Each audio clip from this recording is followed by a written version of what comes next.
So welcome to Cycling Tips, training with power versus heart rate. I use both. Let's have a look at here. We've got a little climb here, used in this stage in Tour Down this year.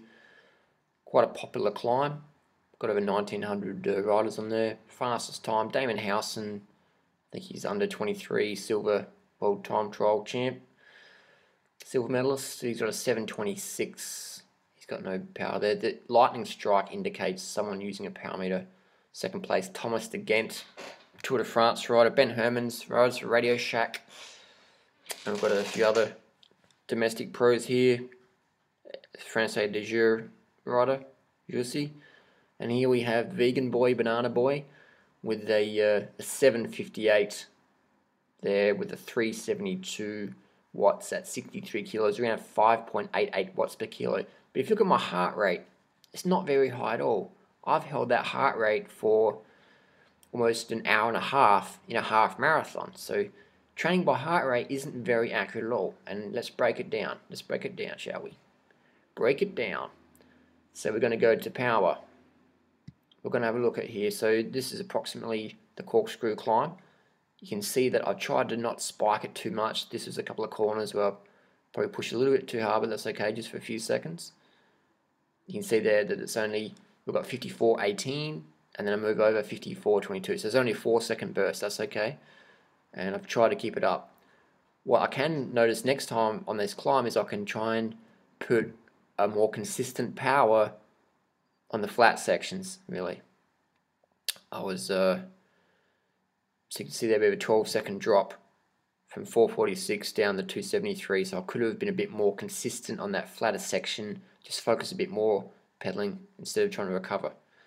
That's often the mistake you make when you hit the flat section, you try and recover, but you really want to keep the power even. So we can see that variation there. So we average about 370 watts, so there was no spikes, there was nothing too crazy. It was pretty good pacing, and which just makes it easy when you've got a power meter on there.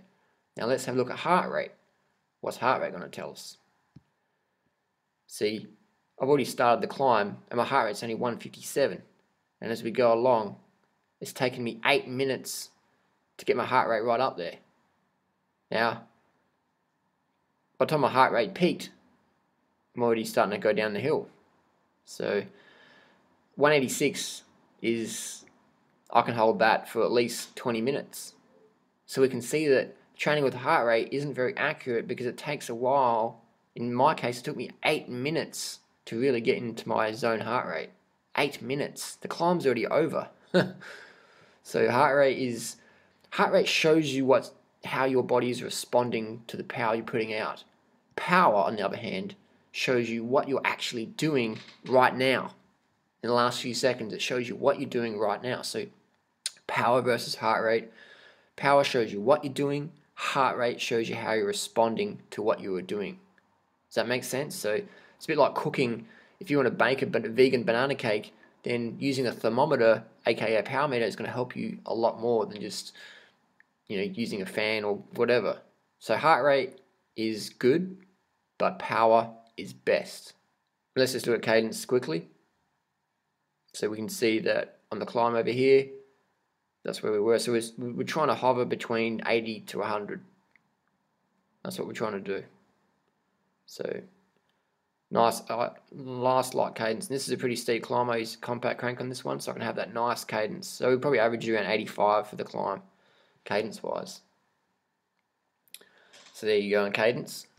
Speed is totally irrelevant. Speed means nothing really in cycling. It doesn't show you what's happening because you might be drafting, might be tailwind, or whatever. So power is the most absolute and accurate way to train.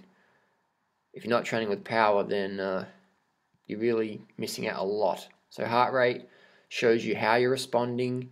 Power shows you exactly what you are doing. Exactly what you are doing. So there you go. That's the difference. Heart rate shows you how you're responding to the workload, and power shows you your actual workload. So it's a bit like going to the gym and wearing a heart rate monitor to do bench press. It doesn't really tell you that much, does it? But the numbers on how much you can bench press, that's what matters. The wattages you can push out as a cyclist, your watts per kilo, that is what matters. Your heart rate doesn't really matter. Your watts per kilo matters. If you're in the gym doing bench press, you can put your heart rate strap on. Yeah, that's cool, but what matters, are you getting stronger? Are you lifting more weight? As a cyclist, are you putting out more watts per kilo? Only with a power meter you can objectively quantify and measure advances in your fitness. Objective advances. Not guessing, not assuming, not thinking, oh yeah, my heart rate's... No. You can say my watts per kilo is up, and watts per kilo is the most important factor for a cyclist. Thanks for watching. See you soon.